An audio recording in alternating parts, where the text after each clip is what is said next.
Hello,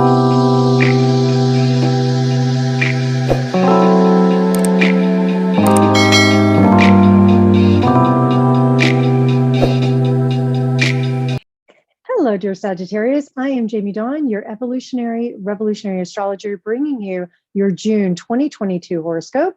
And we start the month with Mercury retrograde until June 3rd. It stations and goes direct in the sign of Taurus on June 3rd. It's a Friday, and this is in your sixth house. And so what you may be feeling just after this time, even though, when Mercury is retrograde and it stations direct to move forward again, it's like getting up from a long nap. So it takes Mercury a little bit of time to really get going, but you should get some communication that maybe has been delayed around your work, your daily routines, your health. If you've been looking for some solutions to some issues that you've had health-wise, or this could be physical, mental health, or emotional health. It could also be where there's some coworkers that maybe were grading you the wrong way. Maybe things weren't getting done with projects and things like that. Now you can start to see some forward motion. I know specifically of a couple of Sages who work in the mental health field that clientele may have been a little low, people scheduling and then canceling, or miscommunication with scheduling, that sort of thing. That should all start to smooth out, and you should find that a lot of clients will be returning, some new ones will show up, things will get pretty busy now that Mercury goes direct. And it does move into the sign of Gemini, activating your seventh house, and I'll talk about that, and that happens around the full moon. But let's just keep going also, because Saturn is going to station retrograde, which it does every year. And this is going to be in your third house. That's on June 4th. And so this could have you really looking inside of yourself and going, okay, what is it that I am learning about myself, or that I need to learn in order to, and put it into some real structure and maybe discipline the mind so that it doesn't go all over the place and it doesn't create issues and anxiety for me that I don't need.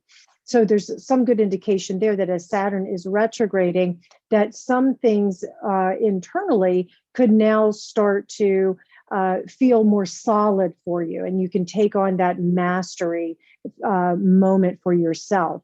This is about self-awareness, self-improvement as well for you, with Mercury in that sixth house. And so Saturn stationing retrograde could have you looking at ways in which you can have greater self-awareness and even self-discipline in the way you communicate, maybe in the way in which you show up with your neighborhood. We're dealing with third house area here. Also, you may find that you decide to stay close to home for a while, close into your community and your neighborhood versus traveling right now.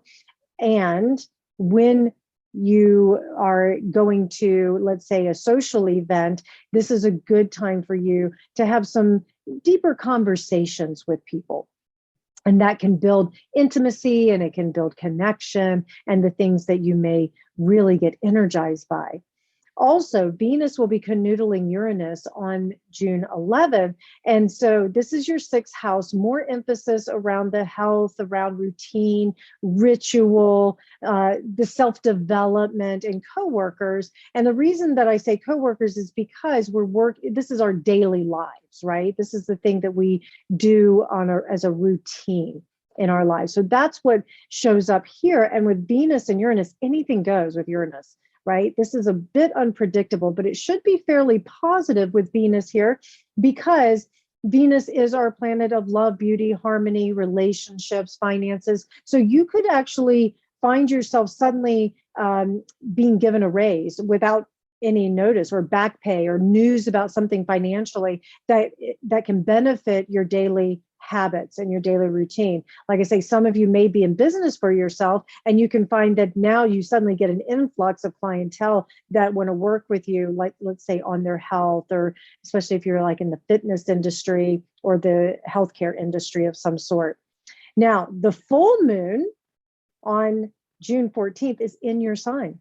So we have Venus, Uranus canoodling on the 11th. So all this energy is building, building, building. We have the Sagittarius full moon, and Mercury will ingress back into its home sign of Gemini at this full moon time. So your first and seventh house are going to be really active during this week, if you will. And so what you may find is that leading up to this full moon is that you can finally breathe, you can finally exhale and let go of issues that may have plagued your relationships. So let me talk about the relationships for a second. You single Sages, this is a great time to socialize, to network, to connect when in your local community. So go to the gym, go to the outdoor activities, join meetups, whatever it might be that gives you some movement here to connect with people. And I sense that you will suddenly, this is that Venus-Uranus connection, you could suddenly meet a new romantic partner. Now, if you're partnered with somebody and it's serious dating or in a bonded relationship like marriage or living together, you can find that this full moon could be really sweet for you to let go of anything that's plagued the relationship, anything that's giving you struggles, and that you can get on the same page. You can have some sweet moments, that there can be some good news happening that solidifies the relationship in a way that just says, yeah, we are really good together. Now let's start talking about and planning for more future events and more fun times, more things that we can do and enjoy ourselves. Also, this full moon could help you let go of any limiting beliefs that you've had for yourself that says, can I really believe in that life loves me, you know? Mars will canoodle Chiron, and Venus canoodles the North Node just around this full moon as well. So this is your fifth and sixth houses. This is telling me that there's a fated moment, if you will, that shows up here for you to be able to heal from the past. That there's somebody, something here that motivates and inspires you to be able to say, now I can truly hope for the future. And it's not false hope here. And it will be just the injection of optimism that you need. Summer solstice is on June 21st. This is going to affect your eighth house. You should start to find some energy around joint resources. If there's some loans you've been waiting to hear from, if you're wanting to just build more intimacy and trust within yourself and those that you call beloved, your loved ones, this is a great time for you to feel that energy. You'll probably be a lot more motivated and inspired by things that have to do with the family, with home, because this is Cancer related. And so it could be that there is a motherly archetype or a mother herself that needs some attention or wants to bond with you. You can also use this time as a way of mothering your children, yourself, your pets, that sort of thing, and just finding a lot of really good energy around that.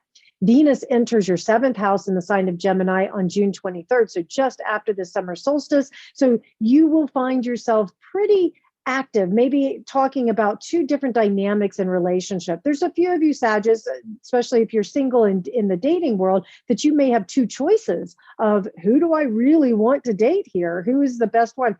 But it does lend itself to be a little bit more superficial, and that you can find a lot of fun and flirtation at this time as well. Now, if you are bonded, you can find that fun, lighthearted flirtation coming back into the relationship if it's felt like it's been a little too routine or too heavy.